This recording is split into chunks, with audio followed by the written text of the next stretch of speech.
Welcome to Business Coaching Secrets with Karl Bryan.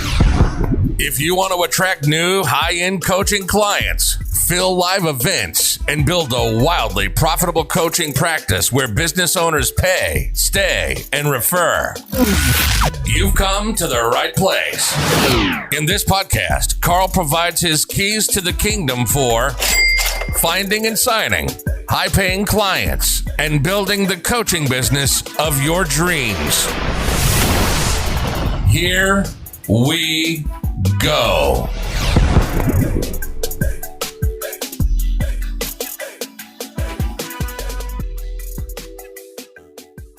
Hey everybody, and welcome to Business Coaching Secrets. Road Dog here with the man himself, the man of the hour, the legend, Karl Bryan. Yo ho ho, Road Dog. How goes it, bud? It is, it's going, my friend. It's going. My legs are sore, but the beat goes on, and one step at a time. That's what I want to hear. When you have a marathon coming up. When is it? I'm 3 weeks out. So I hit the peak of my training just a couple days ago, and I'm now on what they call a taper. So now I am easing down. I get to relax and only run 16 miles this coming weekend. So, only 16. Sheesh. That's something else. But it's race day's around the corner, my friend. But it's been an adventure, and it's always interesting the things that you learn about yourself when you're out on the road for, 3.5 hours. And I know it's going to be longer on race day, but it is a battle, that's for sure. Cool, dude. High five, man. Some mental toughness going on there, brother. So speaking of mental toughness, I've got some good tough questions for you here this morning. That is for sure. So without further ado, I'm just going to jump right in here because this first one is really interesting because I'm sure that this person is not unique in this situation. So the question is, I've been a business coach for 2 years, and I feel that I'm stuck at 150,000. How do you break through to multiple six figures? Is it just as simple as speaking, Karl? Is that what it is, or do you want to dive into that deeper? What's he stuck on? What's the number? 150. Cool. So, okay, here's how I'd answer that. Look, it's first of all doing the high five because he's doing pretty damn good. 150 grand is not bad. You got your own business paying significantly less tax. So compared to your bud who's making 150 grand in his corporate job, you're making significantly more than he is. So again, let's make sure that we're giving praise where due. But here it is. It's a mental block as much as anything else. I remember doing an event in Cancun. We do business coaching mastery every year. And at the beginning, we got all of our coaches to stand up and give their number one problem, right? So I'm at the front of the room, kind of, directing traffic. And I had to stop myself because what was happening is every time, like the answer to every single issue that was coming up was a staff member, like end of story. But then you challenge folks and you put it to them, and then what they'll say is this: reasons come first, answers come second. They'll give you, they'll tell you, what I meant to say is that they will say, I'm going to get one when I'm ready. And then the answer back for me was reasons come first, answers come second. You got to hire somebody. So he's not saying there whether or not he has staff, but I would bet a lot of money that he may have a virtual assistant at that number, but he's got no coaches and he's just a one-man show. And there's the challenge. I think also, so you've got to get some staff conversation over and know you're not ready. You'll be ready after you hire them. If you want to grow your business, you got to take some risks, but it's a calculated risk. It's not a monster. Again, that saying, the bigger the risk, the bigger reward, right? That's the biggest bunch of hogwash. That's the stupidest saying possibly on planet Earth. The bigger the risk, end of story, right? So bigger the risk, bigger reward. Don't buy into that at all. But to hire a business coach for 3 months, the reward, the risk is negligible because it's not like you're going to make nothing out of this individual. Again, like you just need to set yourself up so that doesn't happen, but you wouldn't. And the rewards are absolutely monstrous. So it is it's one of those things where you can't see it as this monster risk. But at the end of the day, staff member, also what happens is folks have some success. I've seen this for years. I can't begin to, like, we have a program, Live Event Mastery. Somebody does in a live event, they get 20 people there, they're crushing it, and then and I say, when's your next event? And they don't have the next event set up. So what happens is they ride this inevitable roller coaster, and you've got to get off it, right? You've got to get off it. It's at the end, a professional team wins a game, right? What do they say at the end of the game? Look, Bill Belichick is famous for this. We're moving on to next week. They don't want to jump up and down and clap hands and drink booze and drink champagne over a win. It's on to next week. Well, I find business coaches are spending too much time celebrating the win, the good event, the new clients. You got to keep that sucker going again. Otherwise, you live in that forever roller coaster. So don't allow that to happen.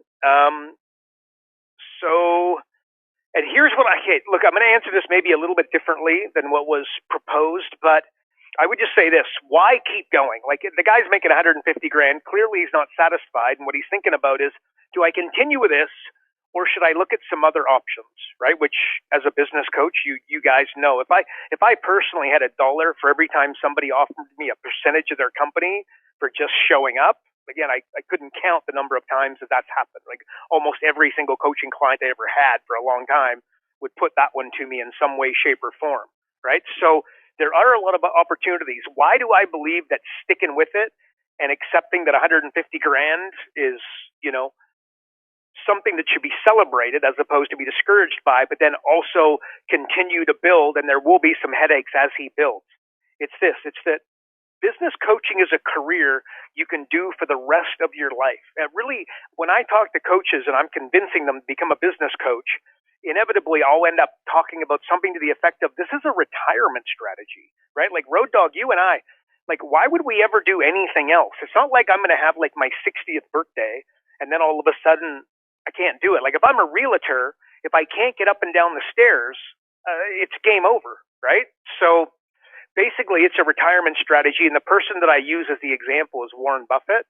And, like, the guy's 88 years old and an absolute bloody rock star, right? But at the age of 60, most folks don't realize, but like, Warren Buffett was a nobody. He was a very rich man, but and he was a big news in his own little tiny world, but he'd never be referenced in a conversation like this, right? This podcast. So at the age of, I think he's 88, he might be 89 by now. He's so from 60 to 89, he's become a celebrated rock star, signing autographs and getting paid $1 million to stand on stage, right? Show me another industry where between the age of 60 and 89, you can become a rock star signing autographs. And I say, you're not going to find one outside of owning a professional sporting franchise, which there it is. Outside of that, it's not going to happen. So I say that Warren Buffett is the highest paid business consultant in the world. Most people think of him as kind of like a stock guy. He is not. He is a business consultant. He provides time and money with businesses that he can influence, right? So not a bad gig. So he's locked in at 150 grand and establishing a little bit of, some growing pains and whatnot, push through. Again, one of the reasons why is that this industry, the niche that we have all chosen as business coaches, is one, it's a retirement strategy and one that he'll never have to put aside, right? Versus a lot of others, you hit the age of 55, 60, 65, depending upon what it is, and it's time. It's out with the old, in with the new. It's just the way it is. So that's what I'd say. And maybe even Road Dog, maybe I'll plug one of our own programs. We have a program where we help coaches build a team of 10 coaches. And definitely a guy doing 150 grand, if he's listening, he should definitely be, reaching out. But that's something else we've got, and without doubt, that allows you to get over the hump. And in fact, here's what's going to happen. He listens to this and he goes, wow, he's right. I got to bring on a coach, right? What's that process going to look like? You got to do 3 things. One, you got to recruit them, and hopefully you recruit well. Okay. And then you got to train them. Okay. Because he needs to know what the heck's going on, or they need to understand your processes or the way that you work with your clients. And over time, those things are going to adjust. He's going to adjust, or the coach is going to adjust, and you got to develop them. So recruitment, training, and development. Well, what happens is you recruit your guy, you bring him in, you train him, you pay him, let's just say $5 grand a month for 3 months, right? So that's 15 grand. And at the 90-day mark, it either works out or it doesn't. And there's a saying in business, you get what you deserve. So I can tell you that probably your first coach, you're going to deserve a bad coach and you're going to get a bad coach. That's okay. So what you do is you throw in the towel and say, see you later, right? But you've got to dig in. This is where intestinal fortitude, a little bit of mental toughness, road dog style, right, needs to come in there. And you got to power through and you got to bring in your second, but you're going to lose some money. There's going to be some time and effort and focus lost in that first 90 days. But when you get your second coach, you're going to be significantly more educated and you're going to understand, what that roadmap should look like at a higher level. Well, with our program where we do 10 coaches for you, we train them and develop them for you through our community of 800 coaches and 24 countries, yada, yada, yada. So we do assist with that. But the bottom line, you do it with us, you do it on your own. You've got to think in 3 steps: recruitment, training, and then development.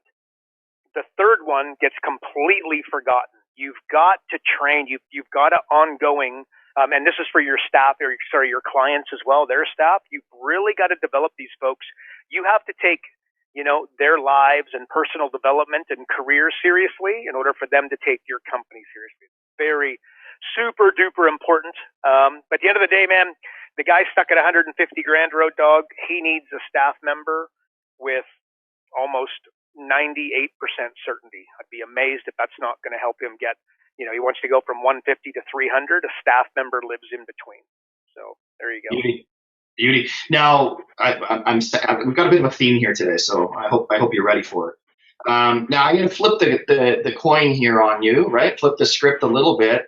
Now, instead of the person that's stuck at 150, what about the new guy, right? Or gal?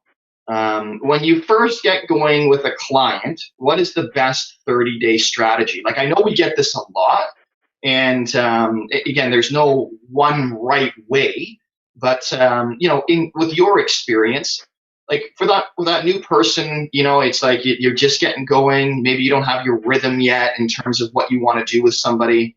What do you suggest is their best 30-day strategy?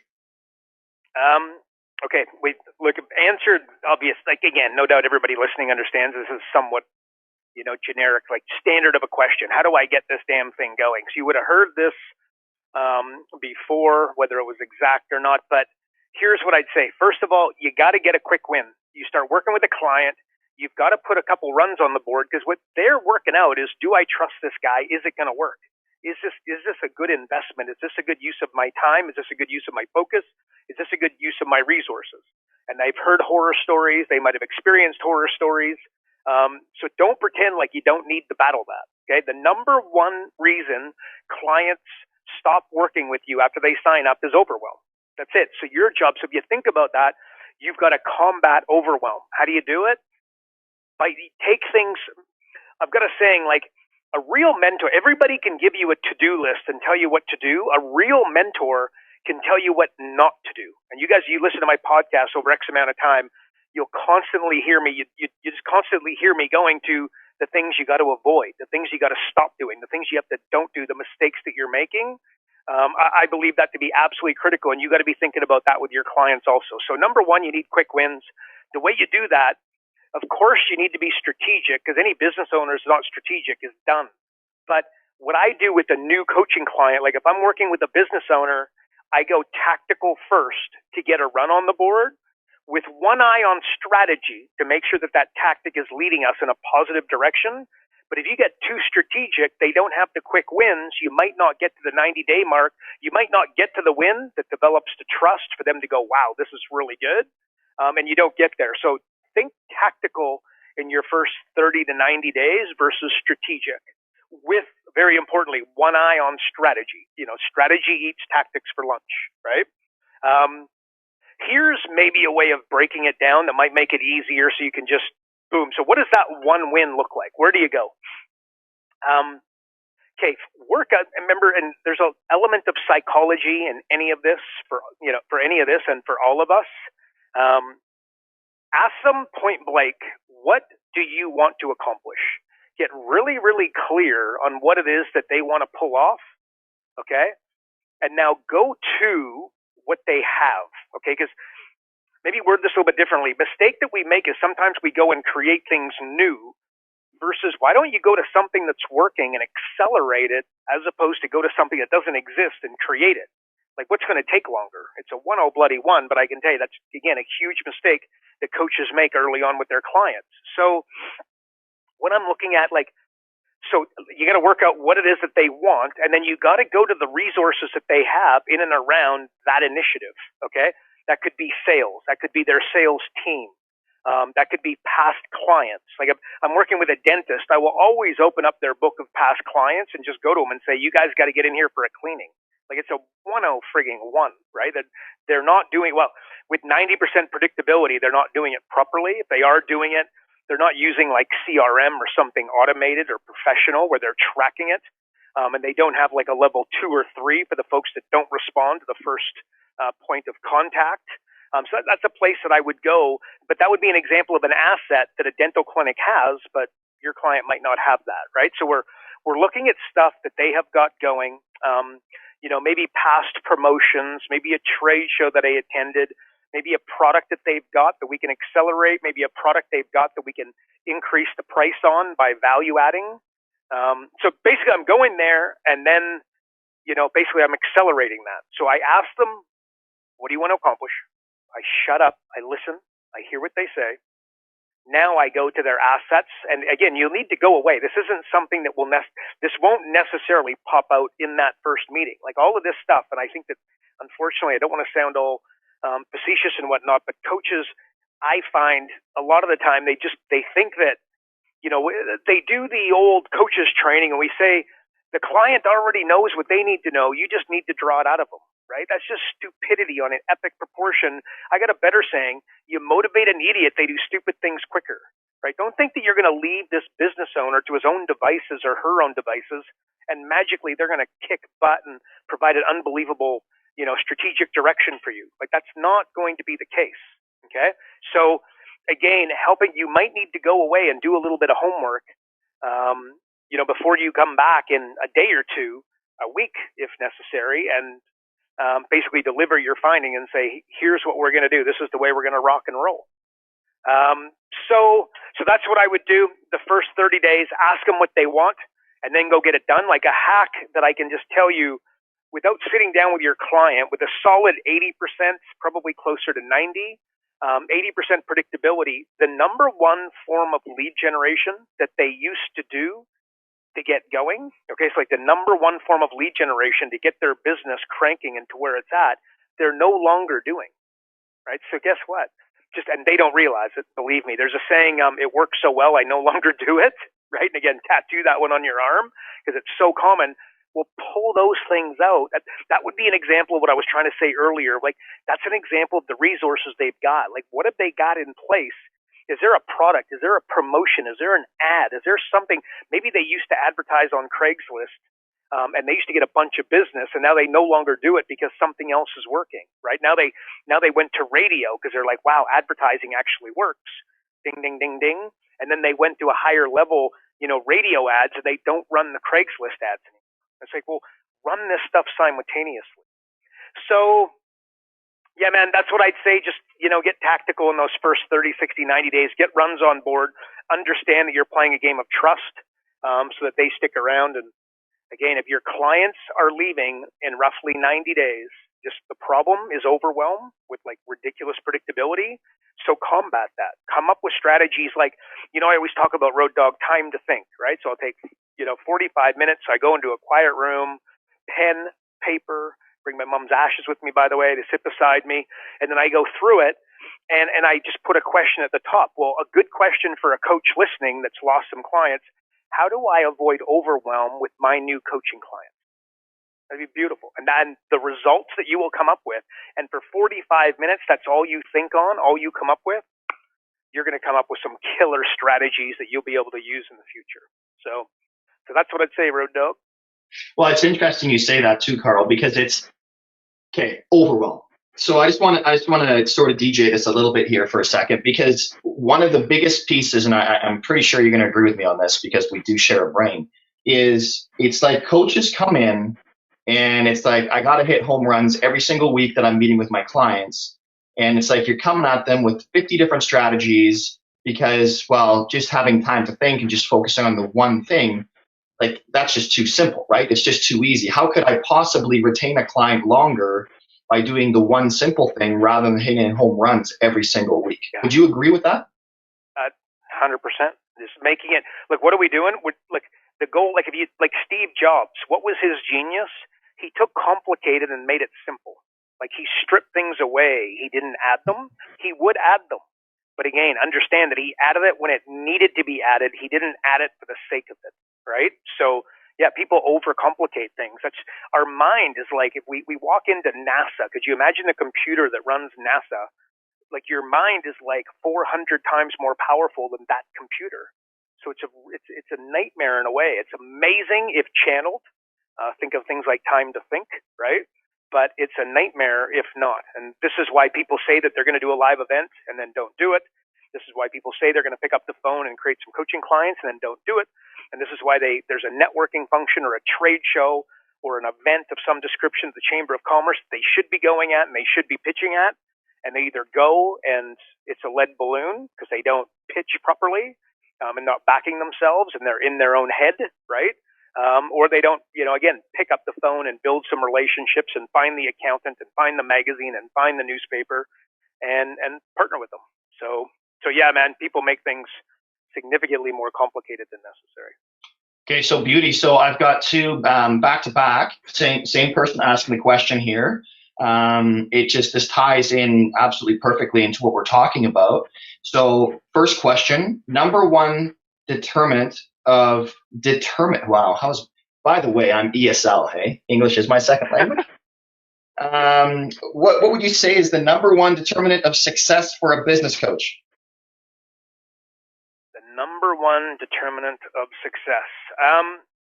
Again, as you know, like, get questions like this all the time. So I'm sure you've asked me this in some way, shape, or form, but in a different podcast. So just look, get focused without doubt. I own the domain name Focused for a reason. I literally bought it for that reason. I had to dial in, and I bought the damn domain name. I was that fixated on it. So you got to get focused, and it's just consistent action. Maybe it's a little bit like what I was talking about with our coach at 150 grand locked in. You do the event, you have success, and then you go to sleep. And I can tell you, and I don't, most people listening, they know, I built a $5.5 million coaching company. We used to do $400,000 a month in new small business coaching clients. I can tell you, when we had a successful event, it accelerated me. It was gasoline for me, right? Like, it was excitement. Like, I wanted to push the next date forward, not back. You know what I mean? Like, that was and that's all psychology, but I want you to, like, think about that. You've got to be consistent. I would say what you do think of professional athletes. What they do in silence when nobody is watching is really, we watch them on Sunday or the weekend or, Tuesday night playing hockey, whatever it is. And I can tell you, it's what people do when no one is watching. I'll just tell you from my own world, my own hockey background. So when everybody was drinking, we're training and everybody's tired, everybody would go to the bench and drink water, right? Well, every time, and I'm telling you, every time folks would go to the bench and hit water, I would go grab 10 pucks and shoot. So, like, in my head, that was my ability to get the mental edge. And I was also 5 inches shorter than pretty much everybody else on the rink, so I felt like I needed that. Looking back, I probably could have used a little bit of hydration and maybe my body was a little bit pissed off. But that's what I would personally do. But I would just use that. And I don't want to put myself out there as though the benchmark here. But without doubt, I can tell you that there is no doubt that gave me a psychological edge. That's a fact. And frankly, I was taking shots while everybody else was drinking water. How could I not get more out of the 1 hour, 2 hour practice, right? So what you do in silence, what do you say about yourself to yourself would probably come in there, right? Again, like do you, like the 150 grand guy, like, is he sitting there? My question, you ask bad questions, you get bad answers. Is he sitting there going, is it really possible to get past 150 grand? Or is his time to think with his pad of paper and his pen going, how do I surpass $500,000 with my coaching business in the next I'm being realistic, 2 years. Like, not going to do that immediately, where he's going to experience, he could, but he'll experience pain for sure with that kind of growth in a coaching business. But But that would be a better question, right? So what are you saying to yourself about yourself? And no doubt, you guys, that doesn't need much explanation. And I think I'll finish this one off, Road Dog, with start small. Okay, again, the guy that got to 150, if everybody's listening, and now I'm talking about a $500,000 coaching business, that's not the place to start. Like, if you're totally starting, just get your first dang client. If you're starting to do live events, just get 5 people into a room and do a bang up job. You know, like small. Maybe here's a good example of here's how you do it. If I was going to learn how to putt, okay, here's what I do. I go in the golf course. I go in the green, and I get 6 inches away from the hole, okay, and I putt, and I get that in, and I want to do it 3 times in a row. Now, once I do it 3 times in a row, I move back another roughly 6 inches. Now I'm at a foot. I do that 3 times in a row. Now I go another 6, another 6, another 6. Most people start at 10, 20 feet with like 10 balls lined up, right? Do it I guarantee the way that I'm describing it, and I don't care if you're, Tiger Woods or you're a beginner, that strategy is going to work better for you with 100% consistent. So use that as a metaphor and as an example of how you do it for your coaching business. Don't try go put 100 people in a room. Don't go try put 50 people in a room. And if you do, for sure, go for it. And I love the idea of thinking big. But I think for the average punter, the average business coach, I think that you should, small, sturdy steps versus, starting bigger than baseball. And if you do try put 100 people in the room and then you put 25, sure as heck celebrate the success. Like, you put 25 people in the room, you came up 75 short of your goal, but you did a bang up job. And that comes back to, what do you say about yourself to yourself kind of thing. But that's what I'd say, Road Dog. And I think the starting small is really important. I think people. Okay, so now the follow-up, of course, is let's flip it, right? Not for the success, but failure for a business coach. Is it the exact opposite, or is it something else? Like, what do you think is the number one determinant of failure? So I'd say that probably makes sense, right? Again, being, you got to be consistent. So being inconsistent. What do you say to yourself? So you got to say positive things. And then if you're not going to be successful, you're saying negative things to yourself, which people have a propensity to do. Be very, very gentle. So I'd say this. And why do people fail? And forget business coaches. Let's just talk planet Earth.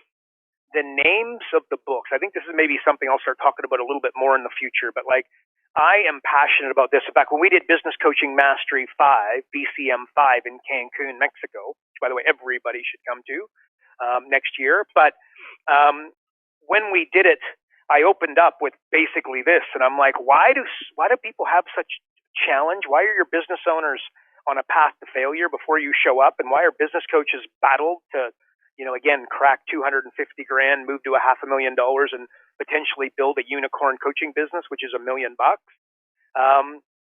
It's the name of the damn book. So stuff like work-life balance, right?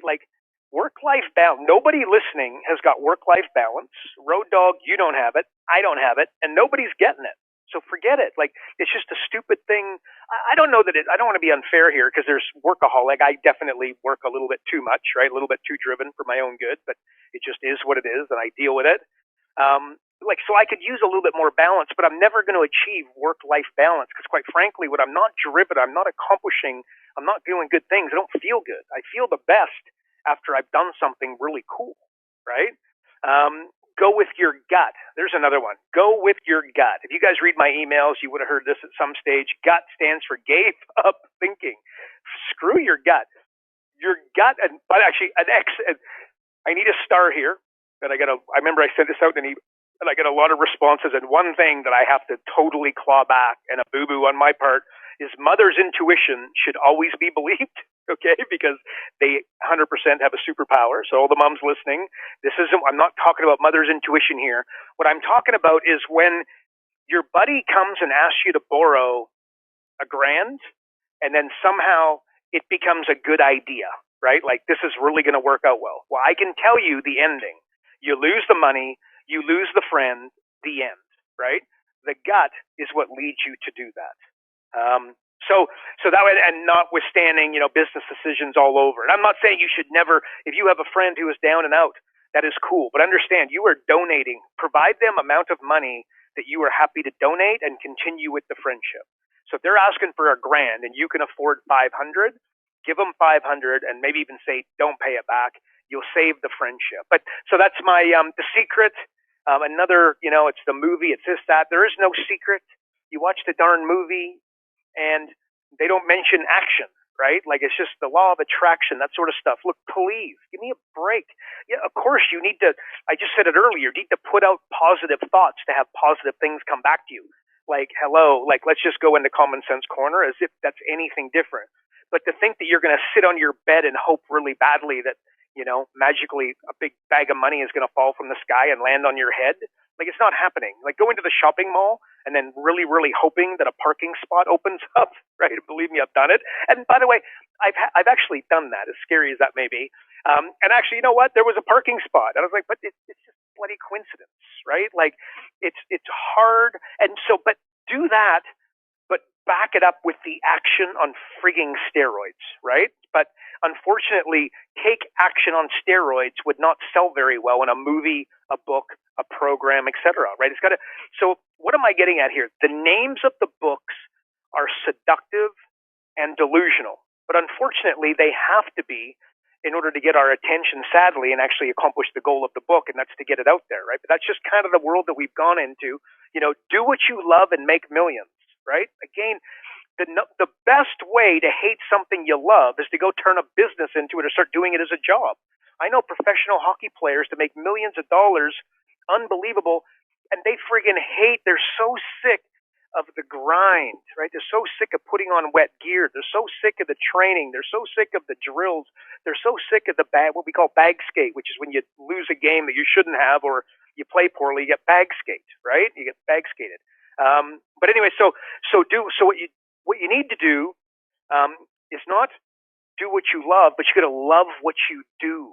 Fall in love with marketing. Fall in love with your clients. Fall in love with your product. Fall in love with your new products. Like we're developing software. We created the 2.0 version of profit acceleration software. I love what I have learned through that process would blow your mind. And I'm fortunate enough, and believe me, that's not lost on me how lucky I am. But like I get to just play with this stuff all day and come up with new and frankly revolutionary ways to help and adjust business owners' thinking, and then make it easier for a business coach to go in and make a massive impact. And now we're creating some new software. We just hired a software engineer full time. And again, don't think that doesn't make me gulp, right? In terms of the commitment and everything else, but this is what we're doing. So I'm loving the process, right? Don't do what you love what you do. That's how you stay in business. That's how you go from 150 to 3 and 3 to 5 and 5 to 1 million and then go, many from there, right? Passive income. Again, just you name me one person, everybody listening, I want you to name me one person that that earns passive income. One. And I'll tell you this, they were madly successful at something else earlier, and now they have some passive income. But passive income is, if you haven't made it, and I'm going to call made it, I don't know, maybe a net worth of 5 million, right? At that stage, start thinking about passive income. Also, multiple streams of income. If you follow me on Facebook, you'll see me talking about this kind of stuff. Multiple streams of income. Bloody heck. Like, just do one, please, right? The richest people in the world, Bezos, he's not out there farting around with real estate. He dialed in, he built Amazon, he brings in synergistic businesses, but he does them in due course, right? So anybody wants to email or message me and tell me how Jeff Bezos got multiple streams of income going. He built one company. Bill Gates built one company. Steve Jobs built one company, right?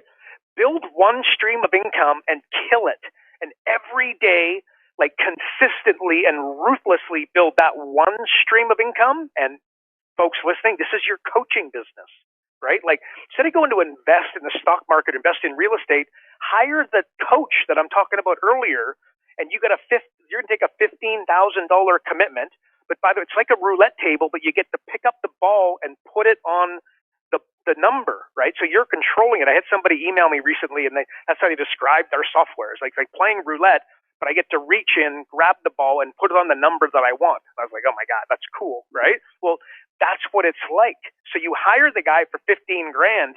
This isn't a $15,000 risk. This is a $15,000 investment over 90 days, and your job is to go get back 30 and set the goal, and then go TTT, time to think, in a quiet room, again, with, whatever you got to do. But I sit there with my mom's ashes, and I do it in this room, and like, it's very, very powerful process for me.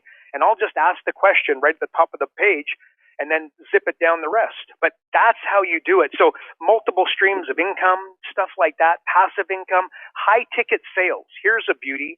Again, I've spoken about, I'll just glance over this one, but high ticket sales, of course, business is math, and you read my emails. I always capitalize math for a reason, because just successful business is just math.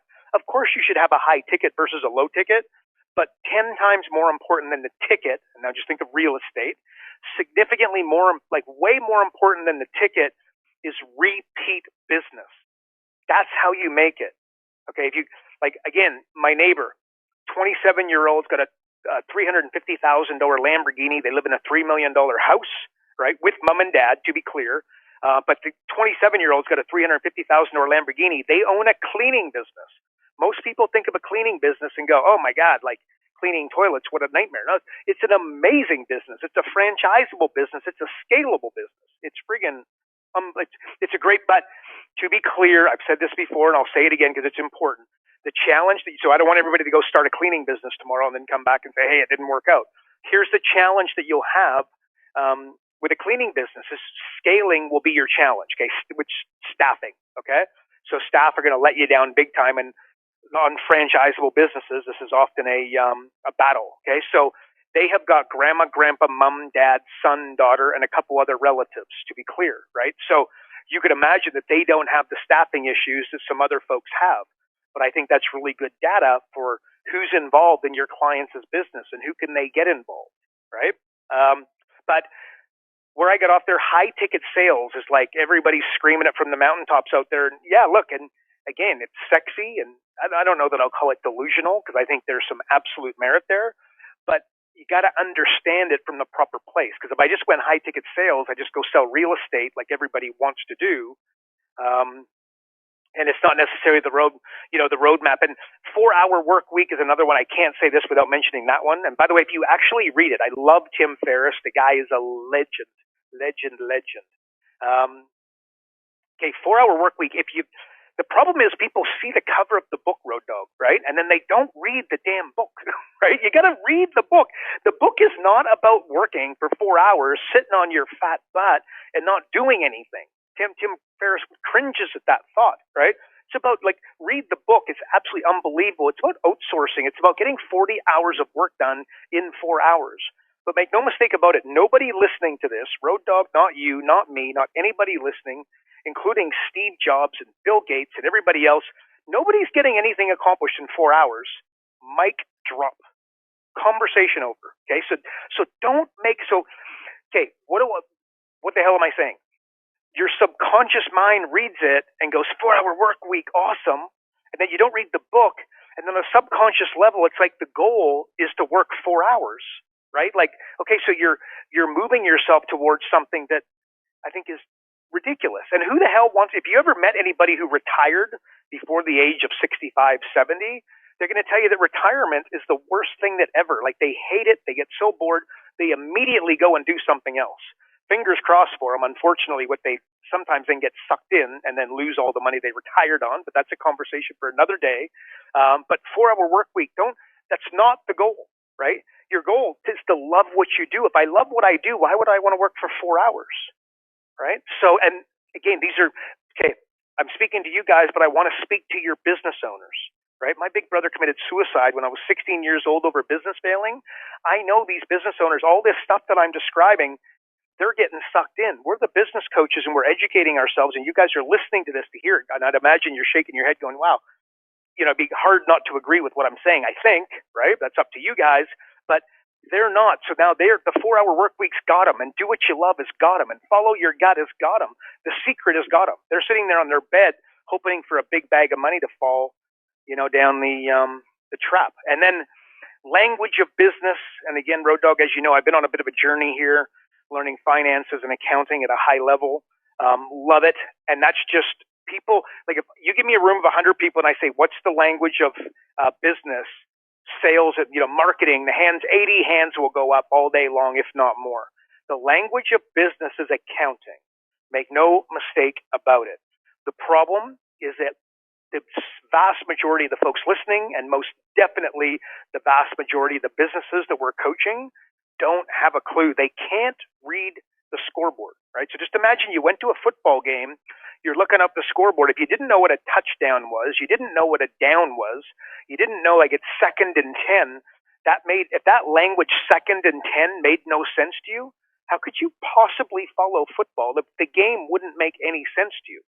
Okay, well, if you can't read a very simple financial statement, you can't read, you can't read the scoreboard. You can't speak the language of business, right? But unfortunately, accounting, small business finance, balance sheets and income statements and cash flow statements, etc., debits, credits, it's confusing as hell. They make it confusing on purpose. And that's something that I'm on a mission to do, and our software is doing already, but at a significantly higher level over the next 6 months. We're going to be, dummying this down for the business coaches, but most importantly for your business coaching clients, so they understand the areas to look. So the delusional, Road Dog, that was probably a little longer than planned, but the delusional and seductive names of the books, the programs, the audios, etc., I think suck them in. So they read the book, they see the name of the program, they don't follow the program, they don't read the book, and they end up on a subconscious level with a ridiculous roadmap that was never going to work, is never going to work, and then they get incredibly frustrated, and their businesses end up challenged. There you go. So here's a good one for you. Speaking of book titles, I'm not sure if you saw this, but this is from a mentor of mine. So he posts this thing. There was a book, sold 1,100 copies, which, by the way, that's actually not too bad, right? We all know how few books actually get sold. Yeah. The book is called Astrological Love. Okay? A couple years later, someone came along and asked if he could try selling the book and change nothing but the cover. Yeah. You ready for it? What is it? How to satisfy a woman every time and have her beg for more. 2.7 million copies sold. Kaboom. How many did it sell? 2.7 million. Yeah. Kaboom. Yeah, guys. So it's important. So you got to have a sexy, again, for your programs, for your events, that sort of stuff. You got to get a little bit creative there. But anyways, yeah, look, I'd like to say I'm surprised, but obviously. But it's just, but again, it's just, what do people want, right? It's just the content there never changed. So, but anyways, I just thought it was interesting because you're talking about 4-hour work week and everything else. It's like, it's just not sexy. But at the same time, you've got to be compelling enough that people are actually going to flip the actual, crack the cover, right? Because how many books are on somebody's bookshelf? If you open it up, it'd be like you're just cracking in a brand new book, which is kind of sad. But it is what it is, my friend. Anyways, it is, buddy. Any closing remarks? Any closing remarks? Yeah, just the seductive. Do not get sucked in by the seductive and delusional titles in your own world. Like I said, and I think a great way to combat that, I want to send everybody, I'm going to close with giving everybody some homework. You hear me talk about this a lot. You'll continue to hear me talk about it. Time to think. Okay, you probably heard me say it, but then not done it, right? Because we're just human. That's what we do. I want you to grab a pad of paper, a pen. I want you to go somewhere, no phone, no internet, no distractions, no getting up to take a pee, no drinking water in the middle. Take a sip of water before you start. 45 minutes. You, your mind, a piece of paper, and a pen. And I want you to put the one pressing problem. How do I get 10 coaching clients in a week? Here's a great question, right? How do I get a $5,000 a month, $60,000 coaching client for the high end folks? That would be a good question, right? And I meet folks all the time, and they're like, "What the heck? Like $60,000 for coaching?" I have sold a $500,000 coaching program, and And it wasn't somebody, it was mine. It was my creation. I came up with it. I sat with the lawyers. I created everything, the name of it, everything, A to Z. And I'm not pumping my chest here. What I'm trying to do is just push your paradigm. When I say a $60,000 coaching client, without doubt, there's a lot of folks listening going, holy, like, what would that look like? Again, I built a $500,000 coaching program. So believe me, you can do it. But to be clear, I also don't want to have everybody running off trying to come up with a $500,000 coaching client, because if that stretches you and blows your mind a little bit, you're not ready to deliver on a $500,000 client. And one thing is, when people pay that kind of money, you got to make sure that you deliver at the highest level, right? So anyway, that the seductive, delusional titles, avoid them, and everybody get your one pressing problem. I want you to get 45 minutes in a room. Ideally, I want you to do it today. I know you don't have any time, but I want you to find it. And I want you to go lock yourself. And I honestly, once you do it, in fact, I'm going to say once you've done it a few times, I'm going to say once you've done it 5 times, you will be addicted for the rest of your life. Dead set addicted. It is so powerful. So homework is my final thought, Road Dog. Beautiful. Just to add to that, Karl, I just want to say, for me, I had a big revelation last week as well. And there's a lot of times we don't give ourselves permission to go and do what we know that we need to do, or we find maybe we have the story that we're telling ourselves that it is impossible. Right? I just want to give everyone the permission to say, hey guys, like, here's the deal, right? Like, if you think I cannot get a $20,000 a year coaching client, well, people are. So maybe you take that TTT and you think, well, how are they doing it, right? Like, it's been done. Everything that you're trying to accomplish by building a big ass coaching business, it's been done. So don't pretend like it's impossible, because it has been achieved already. So I just want to throw that out there. If for whatever reason you're telling yourself a story that's impossible, there's your permission if you need it, because it has already been done and created. So anyways, thanks everybody for tuning in. Another great episode of Business Coaching Secrets with the man and the myth, King Karl. Again, if you want any more information on how to build your coaching company, just go to focused.com. And if you enjoyed the podcast, please share with any existing coaches or someone that you may think would become a great business coach. Again, Tony Robbins fans, obviously, is you can sort of pick up from the mindset stuff. Those are the types of people who are the highly motivated type of individual. Of course, if you enjoyed it, please leave us a review. Again, all of these, iTunes and everything else, they weigh a ton when it comes to reviews. So please, if you like what you heard, leave us a good review. Anything else, Karl? It's good, bud. Well done, man. Appreciate you, Road Dog. And we'll speak to everybody on the next podcast. Perfect. Thanks, everybody. Remember, progress equals happiness. Karl Bryan built Profit Acceleration Software 2.0 to train business coaches how to find any small business owner more than $100,000 in 45 minutes without them spending an extra dollar on marketing or advertising. This becomes a business coach's superpower. So as a business coach, you'll never again have to worry about working with business owners that can't afford your high-end coaching fees. Check us out at focused.com.